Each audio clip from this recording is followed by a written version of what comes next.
कि बाली महाराज कैलाश पर्वत पर खड़े हुए थे और दशानन ने कैलाश पर्वत फाड़ना प्रारंभ किया, लेकिन महाराज ने अपना पैर का अंगूठा दबा दिया, जिससे दशानन दब गया। और बाद में उनकी स्त्रियों ने क्षमा मांगी तो महाराज ने दया के वशीभूत होकर के अपना अंगूठा ढीला किया और दशानन वहाँ से निकल आया। उसके बाद उसने बाली महाराज की स्तुति करी। उसके बाद वह मंदिर में चला गया और मंदिर में जाकर के उसने भगवान की स्तुति करी और भगवान की स्तुति में लीन हो गया। तो वहाँ पर नागराज उसकी भक्ति से प्रसन्न होकर के उसको वर दे रहे थे। उसको वर देने के लिए नागराज ने बोला था, उत्तम ऐश्वर्य से सहित है और गुणों से विभूषित है, तथापि तेरे लिए मेरा जो अमोघ दर्शन हुआ है वह व्यर्थ ना हो। मैं तुझे कुछ ग्रहण करने की याचना करता हूँ। तो नागराज ने दशानन से बोला कि कुछ तो ले लो। दशानन ने मना कर दिया, मुझे नहीं चाहिए। तो फिर नागराज ने निवेदन किया, कुछ ले लो, थोड़ा बहुत। हे लंकेश, जिससे मन चाहे रूप बनाए जा सकते हैं, देवांश थोड़ा सा, ऐसी अमोघ विजया शक्ति नाम की विद्या मैं तुझे देता हूँ, सो ग्रहण कर, मेरा स्नेह खंडित मत कर। उसने बोला कि मेरा तुम्हारे ऊपर स्नेह है, इसलिए मैं तुम्हें एक विद्या देता हूँ। कौन सी? अमोघ विजया। वो अमोघ विजया नाम की विद्या क्या करती थी? मन चाहे रूप बना सकती थी। और उसने उसको समझाया कि हे जीव, हे भले मानुष, एक ही दशा में किसका काल बीतता है। विपत्ति के बाद संपत्ति और संपत्ति के बाद विपत्ति सभी को प्राप्त होती है। अभी तो तू दशानन सब प्रकार की संपत्ति से संपन्न है, लेकिन यह संपत्ति जो है वो हमेशा नहीं रहे। संपत्ति के बाद विपत्ति, विपत्ति के बाद संपत्ति, कब कौन सा समय आ जाए, इसलिए तू इन विद्याओं को ग्रहण कर, इससे तेरा कल्याण होगा। मनुष्य तो दूर रहे, अग्नि की ज्वालाओं से व्याप्त शक्ति से विपुल शक्ति के धारक देव भी भयभीत रहते हैं। यह जो अमोघ विजया नाम की विद्या है ना, इससे मनुष्य तो दूर रहे, देवता लोग भी डरते हैं। ऐसी है अमोघ विजया नाम की विद्या। उसने बड़ी कठिनाई से ग्रहण करने की लघुता प्राप्त की और तदनंतर हाथ जोड़कर और पूजा कर रावण से वार्तालाप करता हुआ नागराज बड़े हर्ष से अपने स्थान पर चला गया। देखो,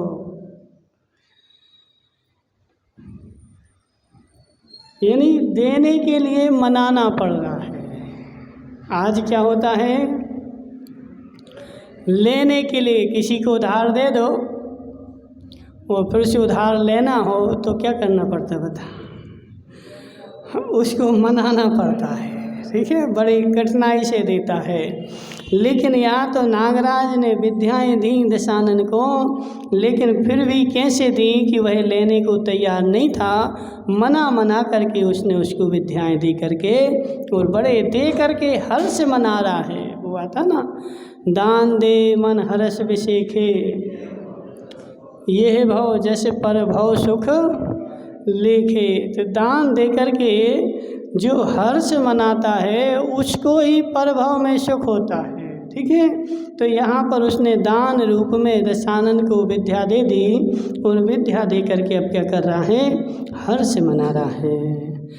रावण भी 1 माह तक कैलाश पर्वत पर रहकर तथा जिनेंद्र देव को नमस्कार कर इच्छित स्थान को चला गया।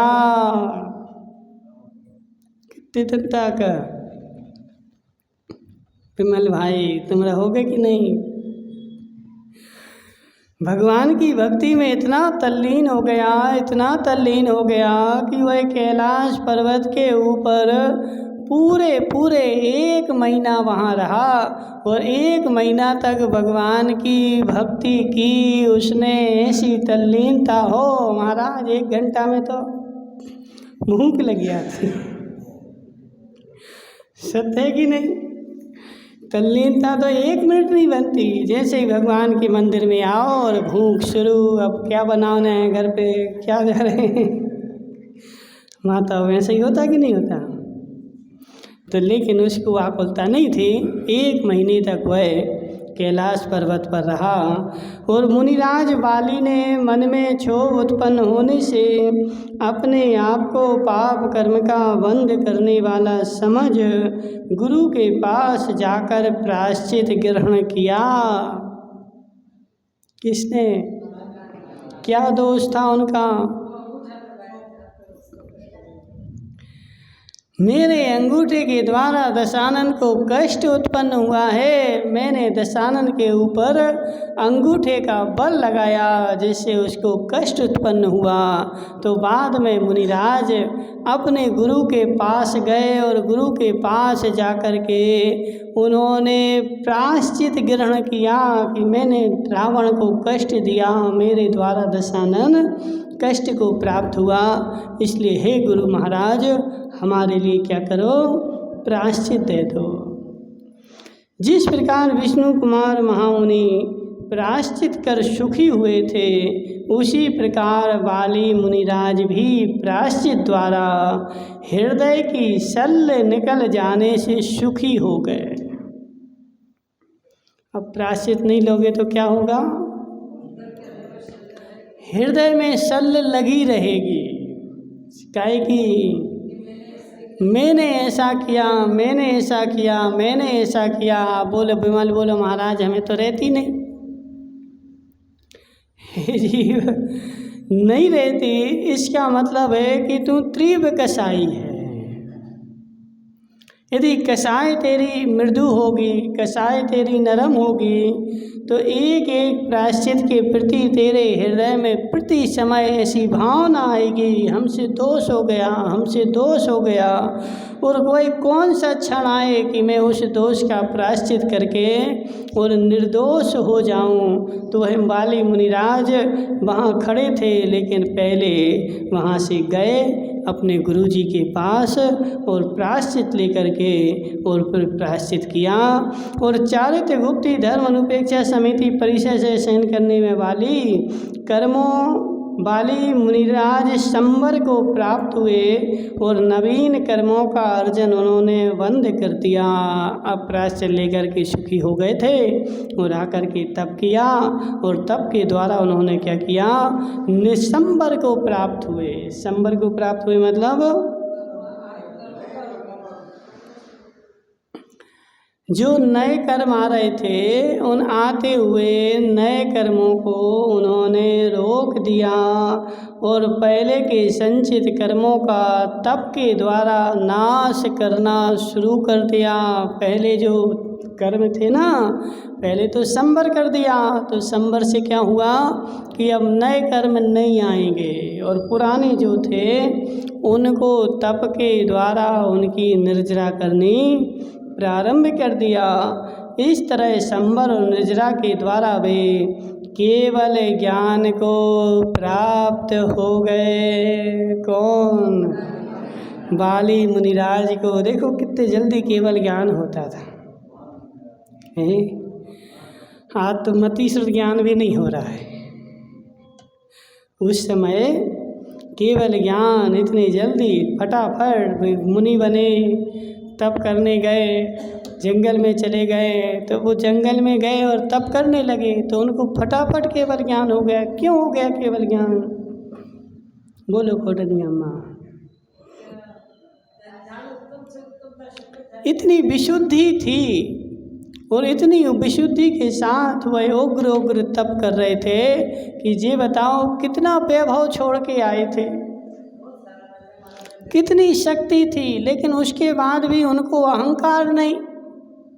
विमल भाई, कितनी शक्ति कि देखो 10 कैलाश पर्वत अंगूठे से दबा दिया। रावण को दबा डाला। जो रावण 3 खंड का अधिपति, अब वो कितने शक्तिशाली होंगे, और इतनी शक्ति के बाद भी किंचित मात्र भी अहंकार नहीं, किंचित मात्र भी क्रोध नहीं, किंचित मात्र भी मान नहीं, सामान्य है। तो इसके कारण उनको जल्दी से केवल ज्ञान हो जाता था। और हमारे पास इससे सारा विपरीतता है, अहंकार भरा पड़ा है, मान कसाय भरी पड़ी है। तो जब मान कसाय भरी है तो ज्ञान होने वाला नहीं है, ठीक है ना। अंत में 8 कर्मों को नष्ट कर वे 3 लोक के शिखर पर जा पहुँचे और वहाँ पर अनंत सुख प्राप्त करते रहे। ऐसे जिनेंद्र देव में जिनकी दृढ़ भक्ति थी, ऐसे रावण परम भोगों से तृप्त ना होता हुआ अब वहाँ अपने घर चला गया लंका, और विभिन्न प्रकार की वहाँ पर सुख भोगता हुआ शांति से रहने लगा। केवल बाली महाराज को केवल ज्ञान हो गया, सिद्ध लोक में चले गए, और दशानन अपने घर चला गया और सुख भोगने लगा। अथानंतर सुख भोगते भोगते दशानन दिग्विजय करने की इच्छा हुई, और वह दिग्विजय करने के लिए पर्वत और वनों से विभूषित पृथ्वी को देखता हुआ भ्रमण करने लगा। अब घर में सुख भोग रहा था, उसको इच्छा हो गई, अब हम एक काम करें, दिग्विजय करने जाएं। अनिल भाई तुम जाते कि नहीं जाते? व्यापार करने जाएं। चलो अब घर में बैठे शांति से तो गांव गांव जाएं, और गांव में जाकर के क्या करें, व्यापार करें। तो ऐसे वो राजा महाराजा थे, तो उनको भी इच्छा हो गई कि अपन भी चलें। कहाँ?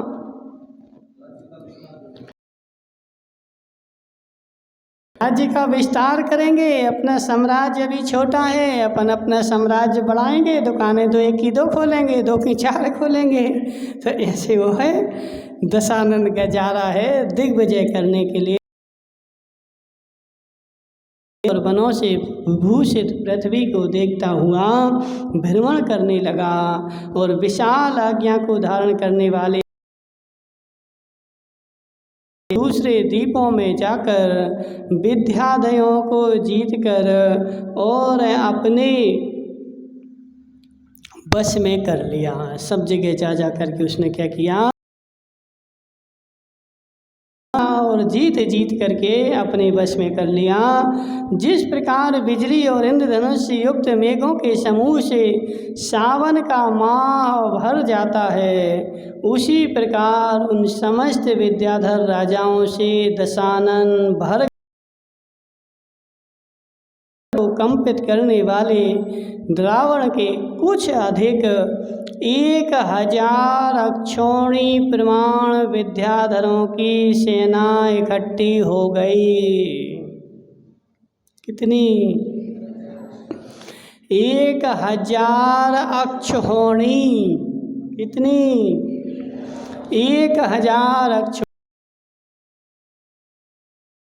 9000 लाख सैनिक होते हैं। एक अक्षौणी में 9000 लाख सैनिक होते हैं, और उसने सब जगह जा जा करके कितनी सेना इकट्ठी कर ली, तो 1000 अक्षौणी सेना उसके पास हो गई। अब तो सोचो कितना महान होगा। हरण करे तो क्या दोष किया?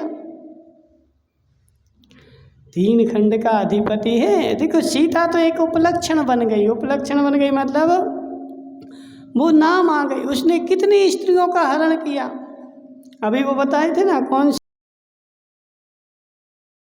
ठीक है ना, रत्नावली का भी हरण करके लाया था। तो ऐसे बहुत सारे स्त्रियों का उसने हरण किया था, और ऐसे करके उसके पास कितनी 1000 अक्षौणी सेना हो गई, और 1000 अक्षौणी सेना के साथ ये दिग्विजय तो चल ही रही है, और विजयार्थ पर्वत की दोनों श्रेणियों को जीतने के लिए आगे बढ़ में एक घटना घट गई। क्या घटना घट गई? एक जगह दशानन अपना पड़ाव डाले हुए था और वह जगह थी यमुना का किनारा। यमुना का किनारा मतलब यमुना कहाँ से बहती है? नहीं पता तुम लोगों को? यमुना का उद्गम स्थान बोलो बच्चों। स्थान नहीं पता?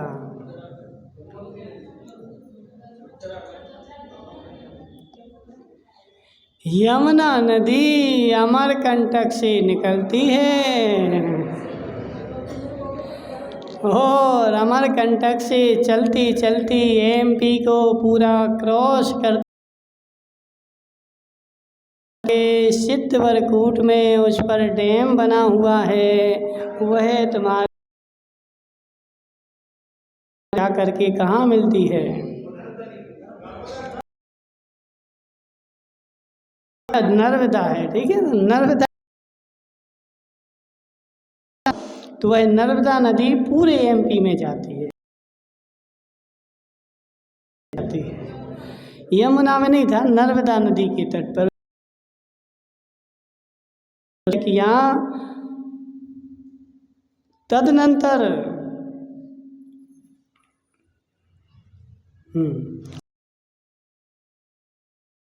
प्रकार अत्यधिक क्रोध को धारण करने वाला सहस्त्र रश्मि बाणों के समूह से शत्रुओं को उड़ाने लगा। अब इन दोनों की लड़ाई होने लगी। क्यों हुई लड़ाई?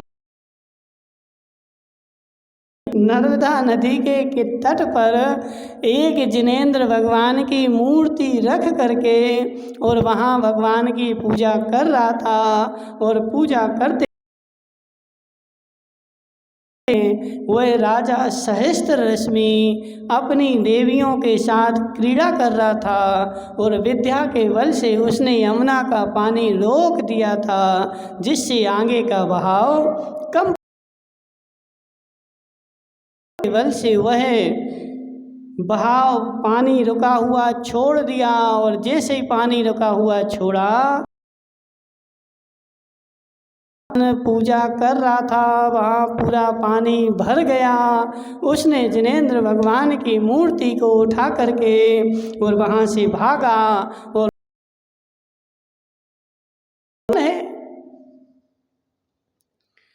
जिसने ऐसा यमुना के साथ नहीं नर्मदा के साथ जिसने ऐसा काम कर रहा है, ये दुष्ट कौन है? और उसने अपने योद्धा भेजे कि जाओ उस दुष्ट को पकड़ करके लाओ। गए और योद्धाओं ने क्या किया, वहाँ पर उससे लड़ाई करी, लेकिन सहस्त्र रश्मि ने दशानन के योद्धाओं को हरा दिया और वह हार करके लौट करके आ गए। और जैसे ही लौट करके आए और वह अपने त्रिलोक मंडन हाथी पर बैठ करके और सहस्त्र रश्मि से युद्ध करने के लिए स्वयं गया और स्वयं जैसे गया तो यहाँ पे युद्ध चल मेघों को उड़ा देती है। उसी प्रकार अत्यधिक क्रोध को धारण करने वाली सहस्त्र रश्मि बाणों के समूह से शत्रुओं को उड़ाने लगा। यह देख द्वारपाल ने रावण से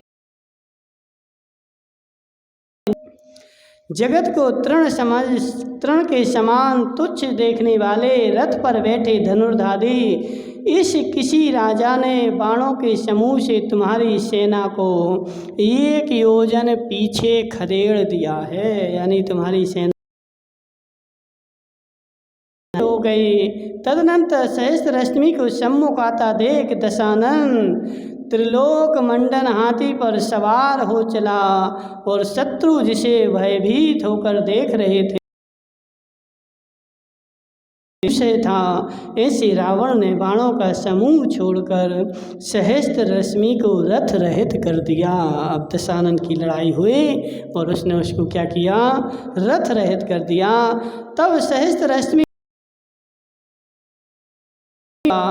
वेग से पुनः रावण के सम्मुख आया। अब उस हाथी पे चढ़ गया उसका रथ छोड़ा तो वह सहस्त्र रश्मि कहाँ चढ़ गया, हाथी पे चढ़ गया। और हाथी पे चढ़ने के बाद अब वह फिर से रावण के सम्मुख आया और इधर सहस्त्र रश्मि के द्वारा छोड़े हुए पैने बाण उदीर्ण करने लगे। जो कवच पहना था ना, उसने इतने तीक्ष्ण बाण छोड़े कि रावण के कवच से अंदर चले गए। उधर रावण ने सहस्त्र रश्मि के प्रति जो बाण छोड़े थे उन्हें वह बोला कि अहो रावण, तुम तो बड़े धनुर्धारी मालूम होते थे, यह उपदेश तुम्हें किस कुशल गुरु से प्राप्त हुआ? तुम बड़े धनुर्धारी हो, यह उपदेश तुम्हें कौन से गुरु ने दे दिया? कौन है जो तुम्हें धनुर्धारी की उपमा देता है?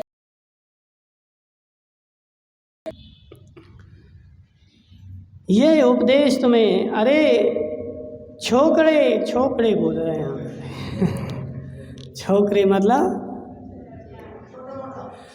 अरे छोकरे